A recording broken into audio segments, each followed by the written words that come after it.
Bom dia, a paz do Senhor Jesus. Veremos hoje o capítulo de número 4 do Evangelho de João. Jesus é a água viva que mata toda a sede. Embora nós preguemos que a autoria do Evangelho seja de João, esses 4 evangelhos foram escritos de forma anônima, talvez aí visando honrar a intenção de Jesus de dar à igreja um testemunho coletivo e autorizativo de sua pessoa e obra por intermédio dos apóstolos. O propósito do livro de João está explicitado no próprio versículo, capítulo 20, versículo 31. Estes, porém, foram registrados para que creais. Então, o objetivo é crer em Jesus Cristo, o Filho de Deus, e para que crendo, tenhais vida em seu nome. Então, 2 propósitos principais. Primeiro, para você crer. E depois que você crê, para você ter vida no nome dele. Eu sou o pastor Daniel Deusdete, da Igreja Os Semeadores. Inscreva-se no nosso canal, clica no sininho ao lado para você nos acompanhar. Todos os dias temos um vídeo novo da Palavra de Deus. O Evangelho de João é o livro escrito por João para apresentar a vida de Jesus de tal modo que os incrédulos, como dissemos em seus propósitos, possam ir a ele pela fé e os cristãos possam desenvolver sua fé em Cristo como Messias, o Filho de Deus que desceu do céu. Assim, testemunhar de Jesus é o tema central do Evangelho de João. Testemunhar de Jesus. Tanto por parte de um homem especial, como foi João Batista, do Pai Celestial, do Espírito Santo e dos discípulos fiéis em toda parte do mundo. Estamos vendo o capítulo 4 da parte 2. Há tantos mistérios envolvidos na vida de Jesus que pretender a todos eles comentá-los é simplesmente impossível. Por isso, irei passar bem longe, mas mesmo assim, muita coisa interessante com certeza iremos aprender. Aqui neste capítulo, Jesus é a água da vida. Quem dele beber jamais terá sede, e ainda se fará nele uma fonte a jorrar pela eternidade. Você já pensou? Você está com sede, você bebe, e não somente você é saciado, como você se torna fonte para saciar muita gente. De uma conversa despretensiosa com uma mulher samaritana, que era proibido e um escândalo naquela época, Jesus cura aquela alma, salva aquela alma e a transforma em uma discípula que sai ganhando almas para o Senhor. Os samaritanos que não se davam com os judeus reconhecem em um judeu Jesus, o Salvador do mundo. E os judeus, por que não o reconheceram? Nós ganhamos com Jesus, ao meu ver, 2 coisas, independentemente de qualquer coisa. A ressurreição dos nossos corpos, a vida eterna e a fé em Deus. Estamos vendo então a parte 2, que começou lá no capítulo 1, no verso 19, vai até o capítulo 12, verso 50, que é o ministério público de Jesus. Como dissemos, Jesus passou a maior parte do seu tempo ministrando às pessoas de várias partes, especialmente nas festas judaicas. Veremos então até o capítulo 12 esse ministério público de Jesus. Seção B, os eventos que ocorreram durante a viagem entre Caná, na Galiléia, e a Judéia, que começamos no capítulo 2 e vamos terminar no capítulo 4, neste capítulo. Como já dissemos, Jesus realizou o seu milagre em Caná e mais tarde retornou ali para fazer um segundo milagre. Enquanto isso, vários acontecimentos importantes deram início a algumas das mudanças mais surpreendentes que Jesus trouxe mesmo ao mundo. Nós dividimos essa parte em algumas sessões e nós estamos na 5ª sessão, que é a mulher samaritana, que é o capítulo 4 inteirinho. Mais uma vez, João focaliza as mudanças principais que Jesus trouxe para o reino de Deus. Aqui identifica Jesus como aquele que concede vida eterna, substitui o templo em Jerusalém e trouxe salvação aos samaritanos, ainda que a maioria dos judeus o tivessem rejeitado. O pano de fundo desse incidente é o desprezo profundo que os judeus sentiam dos samaritanos, verso 9. Mas como era de se esperar, os samaritanos também não gostavam dos judeus. Quando os judeus viajavam entre a Galiléia e a Judéia, preferiam cruzar o rio Jordão 2 vezes a ter de atravessar Samaria. Todavia, Jesus não adotou essa prática. Cansado da viagem por causa da sua natureza humana, Jesus sentia fadiga e exaustão. Por volta da hora sexta, isto é, do próximo ao meio-dia, sentou-se à beira de um poço com muita sede. Seus discípulos tinham saído para comprarem comida. E ele estava só, quando chegou ali uma mulher samaritana que tinha ido buscar água, e Jesus, sendo judeu, pediu a ela, mulher samaritana, água para beber. Os judeus não se davam com os samaritanos ou nada tinham em comum com os samaritanos. Na legislação judaica havia itens que proibiam o judeu de usar pratos e copos que tivessem sido previamente utilizados por samaritanos. A mulher ficou muito surpresa, não tanto por Jesus falar com um samaritano, mas porque ele queria usar um dos seus utensílios para beber a água. Ela mesma o interroga dizendo a ele como teria ele coragem de pedir a ela água para beber e ainda em seu cântaro. E Jesus lhe fala do dom de Deus. Verso 10. Enfatiza que a salvação não é merecida, mas ela é dada, Efésios 2:8. Jesus é esse dom de Deus. Também ele lhe fala que poderia dar a ela água viva. Essa expressão pode significar água corrente, ou seja, que provavelmente é fresca e pura. No Antigo Testamento era utilizado no sentido metafórico como referência à bênção divina. A mulher não entendeu, pois Jesus estava ali pedindo água e não tinha com que tirá-la do poço, mas como poderia ele lhe dar água viva? Verso 11.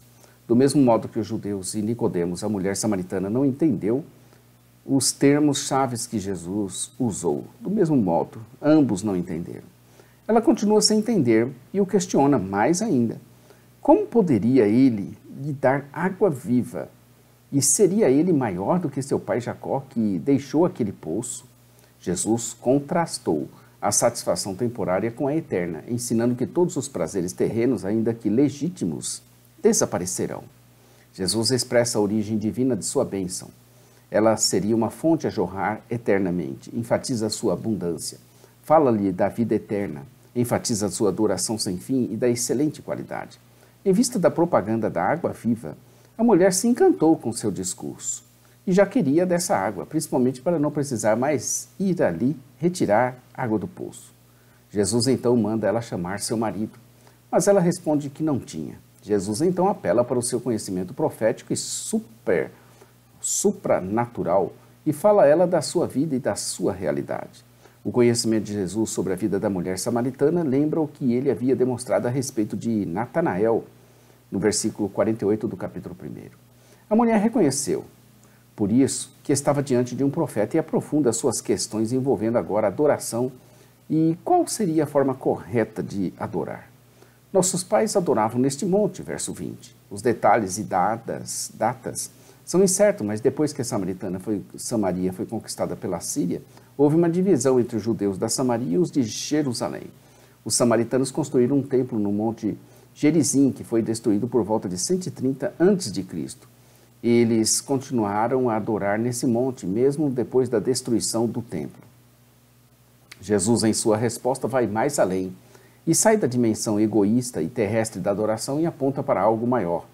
Uma adoração verdadeira e autêntica que iria muito além daqueles locais físicos. Durante o ministério terreno de Jesus e antes da sua morte e ressurreição, havia uma tensão em relação ao fato de que o reino de Deus e suas bênçãos já haviam chegado em parte, mas que essas bênçãos ainda não haviam se manifestado completamente.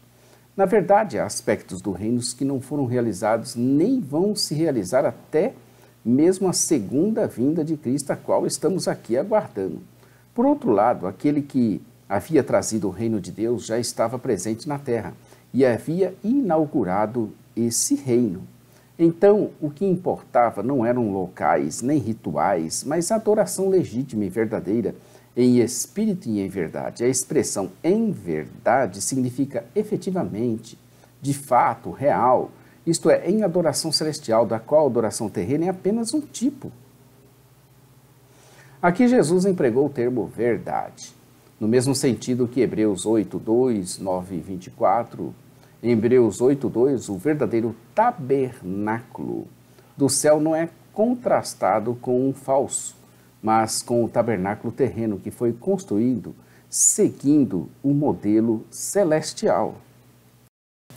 A Jerusalém terrena não era um lugar falso de adoração, mas um lugar terreno, era uma sombra, um tipo, uma cópia da realidade do céu e do culto celestial. Uma vez que Jesus é aquele que reunificou não apenas Deus e o seu povo, mas também a terra e o céu, logo chegaria o momento em que todas as questões sobre o lugar ideal para adorar se tornariam assim irrelevantes, pois aquilo para o que o templo terreno apontava estava se tornando realidade para o povo de Deus. Em espírito referia-se à terceira pessoa da Trindade, o Espírito Santo, aquele que o Antigo Testamento prometeu para o final dos tempos. Veja Joel 2, versos 28 e versos 29. Logo, a adoração cristã não está limitada a nenhum local terreno, mas antes se dirige aos céus e é oferecida na plenitude do seu Espírito Santo. Jesus então afirma que Deus é Espírito e é necessário que os seus adoradores o adorem em espírito e em verdade. A mulher, vendo a resposta profunda de Jesus, lhe fala da vinda do Messias que ensinaria a eles todas as coisas. Jesus respondeu precisamente que ele era o Messias esperado. Ele diz para ela, eu o sou, verso 26. A única ocasião registrada antes do julgamento na qual Jesus afirma ser o Messias. Eu o sou. Talvez implicações políticas associadas ao pensamento judaico sobre o conceito de Messias tivessem feito com que fosse imprudente para Jesus usá-lo com mais frequência. Foi bem nesse momento que a conversa estava intensa que chegaram seus discípulos e se admiraram de que ele ali estava conversando com uma mulher, e ainda mais samaritana, verso 27. A atitude dos discípulos refletiu o desprezo dos judeus para com os samaritanos e também o chauvinismo masculino desses dias, que considerava ensinar as mulheres como perda de tempo.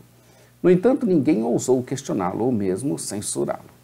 A mulher aproveitou o momento para sair dali e ir anunciar a toda a cidade que tinha achado o Messias, que iria vir, e eles vieram com ela para conferir, verso 30. O testemunho dessa mulher foi mais efetivo nessa cidade do que a visita dos 12